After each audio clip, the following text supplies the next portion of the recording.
तर आज मी पाहिला दिग्दर्शक केदार शिंदे यांचा बाई पण भारी देवानंतरचा दुसरा मोठा फिमेल ओरिएंटेड सिनेमा, ज्याचं नाव आहे आता नावावरून आपल्याला काय वाटतं की यामध्ये सासू सुनेचं भांडण किंवा एक लाईट हार्टेड कॉमेडी ड्रामा बघायला मिळेल. पण जर तुम्ही फक्त कॉमेडीची अपेक्षा करून हा सिनेमा बघायला जाणार असाल तर मग जरा थांबा. का? चला तर मग या आजच्या रिव्ह्यूमध्ये सांगतो. आता नावाप्रमाणे आपल्याला या सिनेमामध्ये सासू आणि सुनेच्या मधलं टिपिकल रिलेशन बघायला मिळतं, जिथे सून आत्ताच्या आधुनिक विचारांची असते तर सासू जुन्या विचारांवाली असते. आता या दोघांच्या मध्ये जो काही तू मेमे होतो तो आपल्याला सिनेमाच्या सुरुवातीला बघायला मिळतो.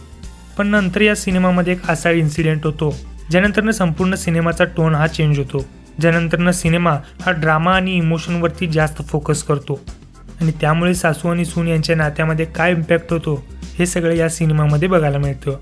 आता जसं की मी तुम्हाला इंट्रोमध्ये सांगितलं की फक्त कॉमेडीची अपेक्षा करून तुम्ही हा सिनेमा बघायला जाणार असाल तर थांबा, कारण या सिनेमामध्ये तुम्हाला झिम्मा किंवा बाई पण भारी देवा या सिनेमांसारखा कॉमेडी इमोशन तर जास्त करून बघायला मिळणार नाही, कारण या सिनेमाचा फोकस मेनली इमोशन आणि ड्रामावरती जास्त आहे आणि तो मेकर्सनी छान पद्धतीने सुद्धा मांडला आहे. मुलगी हरू शकते, सून हरू शकते, बायको सुद्धा हरू शकते, पण आई हरत नाही. कास्टिंगबद्दल बोलायचं तर प्रार्थना बेहरेने खूप सॉलिड काम केले. ती फक्त सुंदर दिसत नाही आहे तर तिने जो मॅच्युरिटी लेवल पकडला आहे तो तिच्या बाकीच्या सिनेमांपेक्षा भारी आहे. आणि ॲज युज्युअल निर्मिती सावंत यांनी सुद्धा आपलं काम भारी केले. ओव्हरऑल बाकीचे कॅरेक्टरसुद्धा चांगलेच आहेत. पण या सिनेमाचा खरा ड्रॉबॅक कुठे आहे माहीत आहे? ह्याची लांबी. 2.5 तासांचा हा सिनेमा खूप मोठा वाटतो, काही ठिकाणी विनाकारण रेंगाळतो आणि त्यामुळे जर मेकर्सांनी याच्या रायटिंगवरती अजून भर दिला असता आणि सिनेमा जर 2 तासाच्या आत संपला असता तर त्याचा इम्पॅक्ट अजून मोठा ठरला असता. या सिनेमाचं बॅकग्राऊंड म्युझिक ठीक आहे, पण जो पंच असायला हवा होता तो कुठेतरी मिसिंग वाटतो. गाणी पण ठीक आहेत, लक्षात राहण्यासारखी नाहीत. सिनेमॅटोग्राफी आणि आर्ट डायरेक्शन पण चांगलं आहे, पण गाण्यांच्या सादरीकरणात तो वाव फॅक्टर दिसत नाही.